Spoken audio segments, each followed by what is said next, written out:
Here we go. We are almost ready to go. If you're joining the live stream, the study with me, we're continuing on with ophthalmology. So let's basically just get straight into it. Hello and welcome to the GP Smash podcast, your ultimate study buddy for the GP exams, with your host, Dr. Smash. And welcome back to another episode of the GP Smash podcast.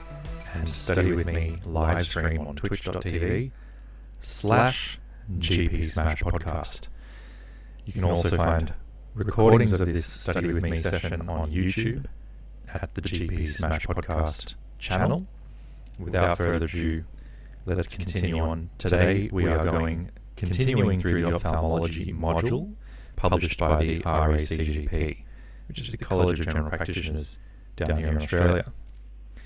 Now, essentially, the patient we have here is Jill, and Jill basically comes in with a funny lump on her eyelid, and she's thinking she might need antibiotics, but essentially we're going to use this as an opportunity to learn a little something about some common lumps and bumps on the eyelid. Now, the module gets us to start thinking about things like hordeolum, chalazion, acrocordons, seborrheic keratosis, in brackets, warts, actinic keratosis, and even things like melanoma and non-melanoma skin cancers. But it leaves it to us to then go into a bit more detail on what those things are, and that's exactly what we're going to do here. So I've put together basically some visual aids in terms of learning this kind of stuff. And so for those of you who are watching the stream, either live, and I'll just check that, make sure there's anyone in the chat right now, or watching it on YouTube later, that you can actually see what we're talking about, which helps a lot with this kind of thing. Alternatively, just listening to the podcast, we'll try and describe it as well. So the first thing we're looking at here is a hordeolum, also known as a stye. And essentially what we're looking at is an eye, and the eyelid, particularly at the margin of the eyelid where the eyelashes are, is where we see some degree of what looks like a pus-filled erythematous lesion with redness to the skin around the lesion as well, and some degree of swelling of the eyelid around there as well. And essentially, that is how this presents hordeolum. It does present as a localized red lump near the edge of the eyelid, and it may involve an eyelash follicle, in which case it's termed an external hordeolum, or it may actually involve a meibomian gland, in which case it's called an internal hordeolum. And the interesting thing about this terminology is there's actually a lot of overlap, as we're going to see, between things like a hordeolum and a chalazion, and things like chalazion and blepharitis and things like meibomian gland dysfunction. A lot of these things have overlap, so we're going to try and iron out some of those understandings right now. But essentially, there it is. It's a red, painful, localized lump, and it will typically involve either an eyelash follicle or a meibomian gland. And in essence, it can cause significant irritation and swelling to the eye. The management tends to be eyelid and eye hygiene, particularly talking about things like warm compresses to the eye to liquefy the contents inside the hordeolum or the stye and promote drainage. Now, topical antibiotics, things like chloramphenicol, may be prescribed as well. Not necessarily, but maybe. And in some cases, incision and drainage might even be necessary if those conservative measures don't work. Okay, now we're going to see something very similar. Like I said, there's a lot of overlap between a hordeolum, or a stye, and chalazion, or a meibomian cyst. So basically, a chalazion, or meibomian cyst, will appear as a painless, firm swelling, or cyst in the eyelid. So that is as distinct from a hordeolum, which typically is painful. If it's painless, it's more likely to be one of these meibomian cysts, or chalazion, and it typically develops from a blocked meibomian gland. And there we start seeing the actual overlap between styes and meibomian cysts, because they both involve meibomian glands. But sticking now to chalazion or meibomian cysts, basically they also can cause irritation and cosmetic concerns, but the management is likewise warm compresses to soften the oils and facilitate drainage. So again, overlap, very similar, lots of similarity. Possibly surgical drainage might even be necessary. You can even do steroid injections in this case, and that will help to reduce the inflammation as well. In most cases, probably up to 85% of cases will respond to steroid injections. But this is what it looks like. You can see there's a bit more, the swelling tends to be a bit further away from the eye margin. It's a little bit further down or a little bit further up, and perhaps the degree of blepharitis or eyelid inflammation is increased as compared to that of a stye. Again, very difficult for you to visualize without images, so do come along to the online version where we are looking at these things as well as just discussing them. Now we're going to see a few examples of acrocordons. Acrocordons is the fancy name for skin tags. And skin tags looks basically like an outpouching of skin.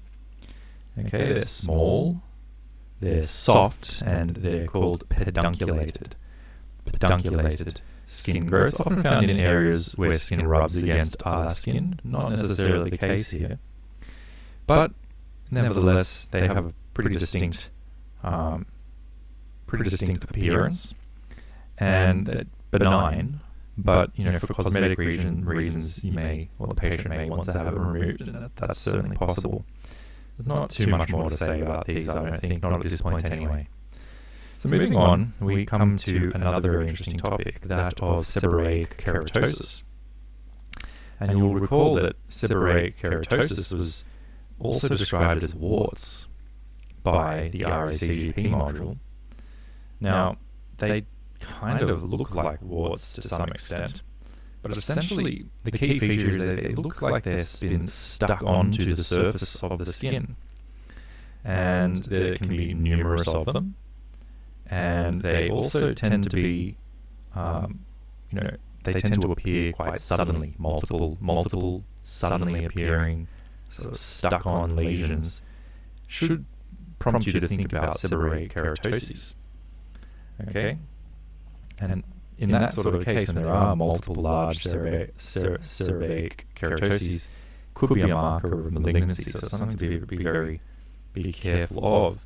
Although, in general, they don't progress to malignancy or transform into a skin cancer. But again, this is just to show you what they look like. There's some degree of similarity between them and skin tags, but these tend to have more of I would say, a cauliflower type of appearance. They can be of various colours, but they're typically, again, travelling in groups, although not always. Okay, so that's seborrheic keratosis. Now, something else to consider here is actinic keratosis, so a very similar name, but actually very different. Actinic keratosis tends to present with a very rough and scaly-looking patch or lesion. So that is what we're essentially looking at. You can see it here that it's exactly as described, rough and scaly. Tends to be associated with sun exposure, and unlike the seborrheic keratoses, these actinic keratoses actually can transform into a squamous cell carcinoma if left untreated. And so that is something we definitely want to avoid. So when you see these kind of rough, scaly kind of lesions anywhere near the eyes, anywhere on the skin, you should be certainly relatively concerned. Now, on the topic of skin cancers, melanoma can also affect the eyes. So it will generally present as an irregularly shaped mole or pigmented lesion. And here we've got a few examples of that. Look at this iris. This iris is the melanoma of the iris, you can see here. And, it's kind of a scary looking lesion. It's not the only place in the eye that you can have melanoma. You can have melanoma of the ciliary body, which, if you recall from our previous episode or previous study session, the ciliary body is involved in the production of aqueous humor. It's also involved in helping with the suspensory ligaments and changes in shape of the lens.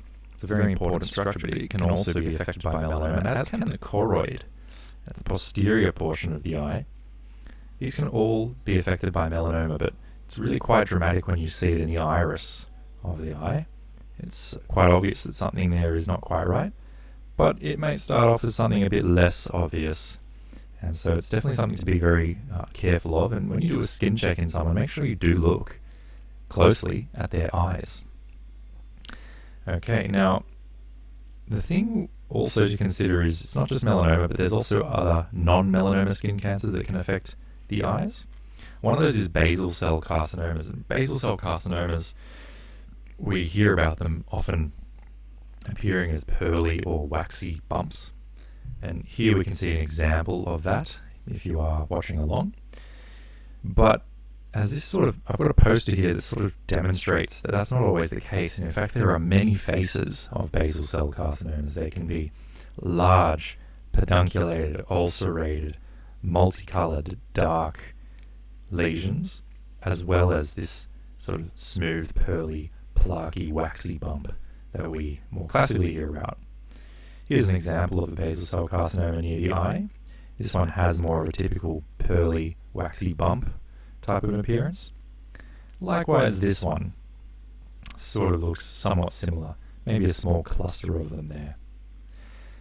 Now, in contrast to these BCCs, or basal cell carcinomas, you can also have squamous cell carcinomas, and these tend to present in one of a few ways. One can be scaly, so that sort of reminds you of the scaly, rough appearance of actinic keratoses, which can actually transform into squamous cell carcinoma. So that one really sort of makes sense. It can also be nodular, which might look a little bit more like a BCC, and it can also be ulcerated. And as we know, BCCs can also ulcerate, but in general, perhaps classically, the SCCs are more likely to do that. And it's very important to note that squamous cell carcinoma can affect not only the skin around the eye, like the eyelid as we're looking at here. This one really is quite large and quite ulcerated, starting to ulcerate. It can actually happen even at the squamous cells of the conjunctiva, for example. And we're seeing a few examples of that here. It's a very scary looking issue, and really not one you want to have if you value your vision, which most people do. So, having gone through that, I think it's at this point probably worth taking a quick break for the podcast people. We'll be back momentarily to continue on using some of this information now that we've gleaned to try and answer through the rest of these questions relating to Jill, the 7th patient in the RACGP ophthalmology module. So hang tight and we'll be back very shortly. And for those of you playing along the study with me, I'm going to quickly now actually put in a little bit of a musical break so that when you listen to the podcast, it just breaks things up a little bit. Maybe when I have a bit of an audience listening to me, I'll be able to put in an advertisement here and actually make a bit of money. If you would like to, you can of course help me out to some extent by donating. My PayPal address is tremontiprs@hotmail.com, TREMONTIPRS, tremontiprs@hotmail.com, and you can absolutely donate to me anytime at all. In the meantime, though, let's put in a little break just for the sake of refreshing the brain for those times where we do actually want to just simply put the podcast on and go for a drive and come back to this podcast, listen to it, knowing that it's just going to be to the point. It's going to give us some breaks, some breathing room, and that we're going to be able to hopefully really learn a fair bit from it. So we're going to fade that music in. That's perfectly fine. Then we're going to fade it out. And we're pretty much ready to go. So we're going to press play from, I suppose, about here. And now we're back with Jill, our patient. So what's the differential diagnosis with her with this eyelid swelling? Well, clearly based on what we've just been through, some of the more common things that you'd have to think about would be a hordeolum or a stye, or a chalazion, or perhaps she has rosacea, which we didn't go through this time, we went through last time, but some other cause like rosacea to cause her blepharitis could be a swelling in the eyelid. And what she's calling a swelling or a lump may in fact be a skin lesion like a skin tag or a wart. Perhaps it's an actinic keratosis, which may or may not transform to an SCC, then maybe a BCC or a melanoma. All of these things are possible. Okay, but let's see what happens. We're going to actually have a look at a photo now of Jill's lump and see what we think of it. So it is quite a large erythematous swelling with a sort of discoloured, whiter hypopigmented area, suggesting that it's perhaps pus-filled. Maybe a cyst. It's not. It is kind of hard to determine whether it's right at the lid margin or a little bit further back in the meibomian gland. So it's hard to tell if this is, in fact, an internal sty, or even an external sty, or a meibomian cyst or chalazion. And again, like I said, there's a lot of layer here or overlap. We don't see really anything wrong with the eye itself. The rest of the annexa look normal. And we're told this is in fact a chalazion. So what treatment might be offered to help Jill? Well, as we've already discovered, the main management is really conservative. It's warm compresses, repeatedly done. And if that's really not going to be successful, what we can try is incision and drainage. That's basically all there is to it. You give that a go. So Jill tries hot compresses, but she's unsuccessful with that. So she's then seen by the local ophthalmologist who performs the extirpation of the cyst. And basically that's it for Jill. So let's actually move on now to Toby. Toby being a 9-year-old boy who's been brought in by his mother. Now, his mother, says he's got conjunctivitis and the Clawsy is not working.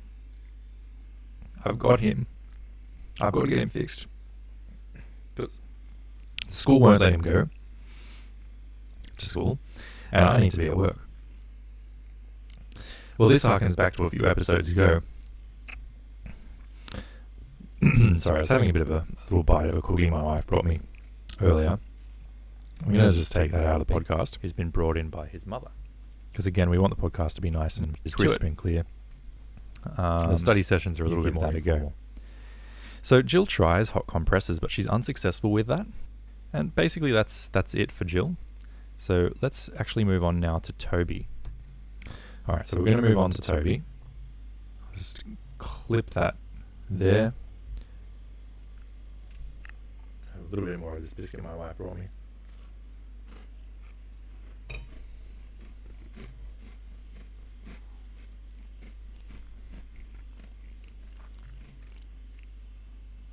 And with that, we're ready to go again. Toby reminds me a lot of the 4-year-old boy that I explained to you a few episodes ago, whose father brought him in after having tried Clawsy for a couple of days and wanted to know what could be done. Okay, so Toby's a 9-year-old boy being brought in by his mother. They've already tried Clawsy and they say it's not working, and she's very keen to get it fixed up. So the question is, what are the causes of conjunctivitis? And we've been through this a couple of episodes ago. The main causes are allergy. Could be a seasonal allergy or a perennial allergy. Or it could be a viral cause, most commonly adenovirus, which might present with a upper respiratory tract infection at the same time. And by the way, the allergic conjunctivitis will tend to have more of a watery discharge rather than a purulent discharge. It will be more watery, and the hallmark will be itchy. Whereas with a viral one, and particularly with a bacterial one, you'll have more of a purulent discharge, crusting, golden crusting on the eyelids. The viral one will tend to be bilateral. The bacterial one will tend to be unilateral, but can also be bilateral. So those are the three main causes: allergy, virus, and bacteria. Specific bacteria involved, other than the Staphylococcus aureus, for example, could also include staph pneumonia, or streptococcus pneumonia, and also, in some instances, chlamydia. You can have something called a trachoma. which maybe we'll look at again another time, but essentially trachoma is a bacterial infection that affects the eyes, caused by Chlamydia trachomatis. It's actually contagious, spread through contact with infected eyes or nose or throat secretions. And also gonorrhea can cause copious amounts of purulent discharge from the eye. So those are some of the causes. Let's see if there's any further ones we need to be thinking of here. Irritants. Irritants themselves can also do it. Anyway, we have a look at his eye. The eyelids and the nexa appear normal. His visual acuity is normal bilaterally. There's a mildly erythematous conjunctiva on the left. There's no pus evident, but there is crusting on the eyelids. We're having a look at that here. So the conjunctiva is certainly injected. Okay. So what other clinical sign might give you a clue as to the etiology of Toby's conjunctivitis? Well, we already sort of went through that a little bit. We talked about whether it's going to be itchy. Itchy might be more of an allergic conjunctivitis. Perhaps whether it's unilateral or bilateral can give you a bit of a clue. Also, bacterial is more common in kids. Viral is more common in adults. So demographics can give you a clue. But another thing here is whether there's reactive pre-auricular lymphadenopathy. Okay, so just so that you know exactly what we mean when we're talking about pre-auricular lymphadenopathy, we are talking about the lymph nodes that are anterior to the ear, essentially. So these are lymph nodes that are basically just anterior to the pinnae. So that lymph node might be inflamed in a feature, that'll be a feature of viral conjunctivitis. Now, they're also talking about something called limbic sparing. What exactly is limbic sparing? You're probably asking, because I am, sure. Essentially, limbic sparing is where you have non-purulent discharge, or just a watery sort of thing. And that's more classic with an allergic conjunctivitis as well. But also a persistent fever with conjunctivitis. Basically what they're getting at is conjunctivitis is also a feature of Kawasaki disease. Okay, particularly in those with Southeast Asian background. And Kawasaki disease has, of course, persistent fever for 5 days. And the conjunctivitis that's associated with Kawasaki disease apparently also has limbic sparing or just a watery discharge. So that is important to know. Now, Toby has a pea-sized, firm and tender pre-auricular lymph node. What do we say that was? I said it might be allergic, but the GP module also says it might be viral. In this case, he's afebrile, so something like Kawasaki's is very unlikely. He's not been using an antipyretic. Very, very unlikely. Full body exam discloses no discoloration and no rashes again. These would be features of Kawasaki where they're present. So Toby's mum asks what she should do, and if it's not a bacteria, can't he go back to school? Like if it's a virus, why is it only in one eye? How do you respond? What are the potential complications of using chloramphenicol? Well, chloramphenicol itself can be an irritant to the eye, and of course can contribute to antibiotic resistance. But, you know, a viral conjunctivitis, whilst most commonly bilateral, can be unilateral. But let's see what else they want to tell us. Chlorcig will not help a viral conjunctivitis for obvious reasons. Now, you could use an oral decongestion like phenylephrine, phenylephrine being an alpha-1 adrenergic receptor blocker, or is it agonist? It's agonist. The alpha-1 blockers cause dilation, things like tamsulosin, but the agonists, like phenylephrine, cause vasoconstriction. Okay, but because viral conjunctivitis is highly contagious, he does still need to stay home. I'm very sorry for the inconvenience. Not only that, but the whole family should be very diligent about washing their hands and covering coughs and sneezes. Alright, now precautions when prescribing eye drops. So Chlorcig is actually rarely indicated. It might be reasonable though if there's pus in the lower eyelid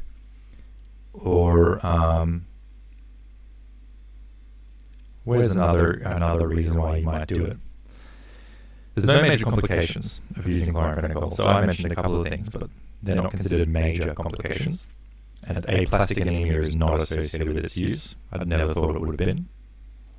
Dermatitis artifacta is common in those who use any eye drop containing a preservative on more than about 8 occasions per day. So that would be kind of like you're causing the issue. Okay? So you don't want to do that. And now, tobramycin eye drops are also around, but they should only be used by ophthalmologists, basically.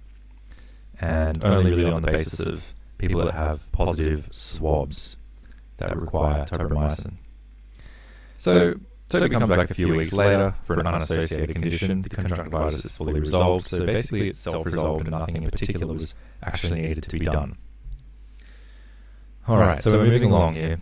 We get up to Brian, a 35-year-old casual labourer who's normally fit and well. He says, "Doc, I've got conjunctivitis," and this is becoming a real pattern now. You never believe a patient when they tell you what their diagnosis is. Okay, but he says, "I went to the chemist, I got claw something or other, it didn't work. I thought it was because of my allergies, so I went and got some Vexo 180 stuff, but that didn't work either. And I'm at my wit's end. My eyes are itching like crazy."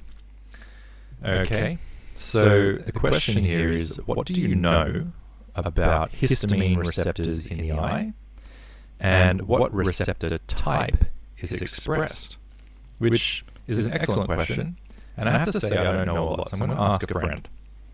Now, let's see what my friend has to say. Basically, histamine receptors in the eye do play a significant role, and that basically relates to the regulation of the ocular response to allergens. There are two main receptors involved, H1 and H2 receptors. The H1 receptors are typically present on smooth muscle cells, like on blood vessels, and also on sensory nerve endings. So activation of these receptors leads to increased vascular permeability, vasodilation, and stimulation of sensory nerves, contributing to allergic responses such as itching and redness. Whereas the H2 receptors, they're typically found on the ciliary body and the vascular endothelial cells. So again, this will lead to vasodilation, but it will also lead to increased aqueous humor production from the ciliary body. Histamine-mediated stimulation of H2 receptors can thus affect intraocular pressure and aqueous hemodynamics. So that's very important to know. Histamine receptors are implicated in conditions like allergic conjunctivitis, where histamine release triggers inflammation and symptoms in the eye. And the antihistamine medications work by blocking those receptors, thereby reducing the response that they create. So that is not a bad answer, but we can also understand that there's also an H3 receptor. It's also an H3 receptor. Now, therapy with oral antihistamines or intranasal corticosteroids and saline eye drops or eye washes are all effective for an allergic conjunctivitis. But other therapy for allergic conjunctivitis includes ocular antihistamines and mast cell stabilizing properties like azelastine, which is not something I've heard of before. What exactly is azelastine? Well, we know it's an eye drop, we know that much. It's an antihistamine eye drop specifically, and it targets the H1 receptor in particular. Okay, so azelastine, one drop into both eyes, somewhere between BD and QID, can be helpful. Alright, now in this case, we actually prescribe Brian something called ketotifen, and you might be wondering what ketotifen is if you're anything like me. Actually, ketotifen is itself an H1 antagonist, so it's just another example of an antihistamine. Alright, let's go up to the second last patient for the day. This is Michaela. Michaela actually is a 2-week-old baby being brought in by her mother, and the mother is concerned because of a pueril discharge from the baby's left eye. Now, if you recall from the conjunctivitis class a couple of days ago, in infants, conjunctivitis should probably be taken a bit more seriously. Okay, but thankfully Michaela otherwise appears quite well, and her eyelids are not swollen, her corneas appear unclouded. The question is, what organisms should be considered in any case of neonatal conjunctivitis, and what investigations should be done? Now, the reason this is so important is because, as I mentioned before, there's allergic conjunctivitis or irritant conjunctivitis, there's viral conjunctivitis, there's bacterial conjunctivitis. Among the bacteria that can be involved is chlamydia and gonorrhea, and in neonates you must consider that because it's possible to have mother-to-child transmission. That could have happened about 2 weeks ago when the baby was born. If the mother Jane happens to have one of those two infections, more likely would be chlamydia, because gonorrhea is more common in males. So it's quite possible that this poor little baby has a chlamydia conjunctivitis, or also known as a trachoma. And swabs need to be taken, I believe. I believe we need to do a swab here, but let's find out some more from the module. Talking here about chlamydia trachomitis, or gonococcus, or even the herpes virus, which is one that I missed, but important to note that these are very important causes of neonatal conjunctivitis. You do need to swab for PCR and for culture, and then the treatment is basically eye hygiene with plain water, and sometimes you can even use breast milk. Breast milk is like magic for a lot of things, including in this case. Tear duct massage may also help, but chloramphenicol is not particularly indicated. Now, if you go to the therapeutic guidelines, it will also tell you about systemic antibiotics, which we won't get into here, but certainly it's something that you can think about and is part of treatment from time to time with neonatal conjunctivitis caused by some of those particularly nasty bugs. Finally, we have the final patient, Katie, who's a student teacher. Funny way of putting things, but basically she's probably studying to become a teacher. And she's got sore eyes. She says they sting all the time. They're just really sore at the moment. So what sort of questions do you need to ask a patient who presents complaining of sore eyes? One question that comes to mind is, have you had some sleep? Are you super tired? Have you been staring at a computer screen all day long? Because if so, I can relate. But other things that you also need to ask are, of course, about what was the onset? When did it begin? What's associated with it? Is there a bad headache? Is it worse because you look at light? Is there any discharge or crusting? And so forth. Other questions you might always want to ask is, do you wear contact lenses or do you wear glasses? But particularly contact lenses, because they could be a source of irritation too. Now, in this case, Katie says she does wear long-lasting contacts. And although her sight is now okay, she's wearing her glasses. When she's not wearing, her glasses, we're not sure. She says she hasn't noticed any change in the appearance of bright lights, so it doesn't seem like there's any photophobia there. But perhaps there's been some irritation from the contacts, and you never know. Maybe there's some keratitis or corneal inflammation going on. So you conduct an inspection of her eyelids and a red X-ray. You test visual acuity, and you even do a fluorescein stain. What you find is that the lids and X-ray are all normal. Her visual acuity is 6 on CF and right on CF. So 6 on CF on the right and 6 on CF on the left. That's unaided. When it's aided, it's 6 on 9 bilaterally, which isn't so great.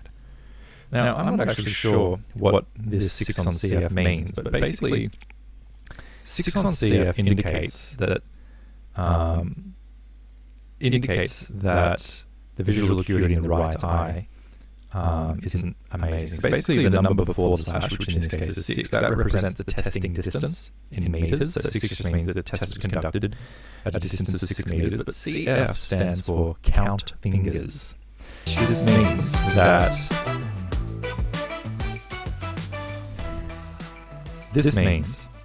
that the visual acuity was so poor that the patient could only count fingers at the specified distance. Now, that's not terminology I've ever come across before, but now we know.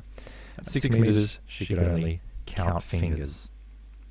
Okay? So on staining, there were no ulcers, but there was some uneven uptake of the dye across the cornea. So probably she's got irritated corneal cornea from the contacts, and it's causing some reduced vision as well with the pain.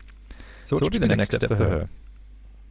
I think because she's got some keratitis, typically corneal abrasions will heal themselves, so maybe you could recheck again in a day is what I'm guessing, and otherwise send her to an ophthalmologist, probably telling her, of course, to take contacts out and not use them anymore for the time being.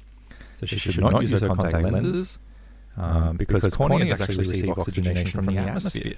So if you overuse contact lenses, you basically result in hypoxia and ischemia of that area. She does need an ophthalmology review within 24 hours, and basically no need for chloramphenicol. Topical pain relief is not indicated, in fact, because it can give her a false sense of security and she can lead to more injury. But she should be offered other analgesia, depending on the degree of pain. NSAIDs would be fine. Possibly even opioids if necessary, but you manage pain, you know how to manage pain. Complications that might arise from contact lens use also includes infections from amoeba that can lead to severe ulceration and ultimately loss of sight. So that's clearly not something we want to do. But essentially, after her review and treatment, she recovered back to 6/6 bilateral vision, aided. And unaided, she can only still see her shoulder tips, which is not very far at all. But with that, we basically have finished this module. It's given us a bit of an introduction to some of the topics within ophthalmology that we need to know for general practice. And essentially with that, thanks, I got a first time chat there. Are you still watching there, Andy buddy? If you are, let me know. You say my voice is echoing. That's very good to know. Thank you for letting me know that. I'm not sure why that is. I wish I knew. Normally it doesn't echo, so I'm not sure why it would be doing that.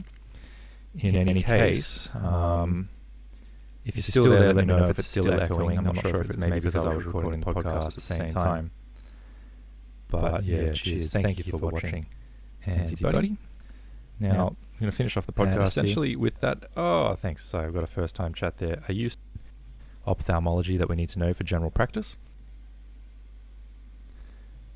Thanks for listening and see you next time. All right.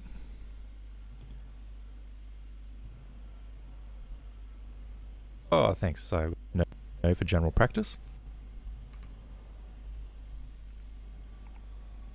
Thanks for listening and see you next time.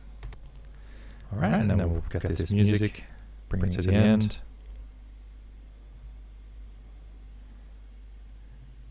All right. And we are done. So we'll share that.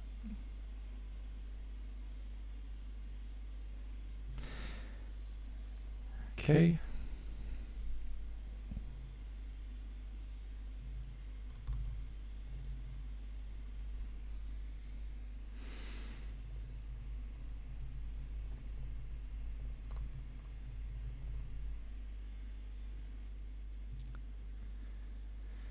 All right, there we go. I'm going to stop the stream.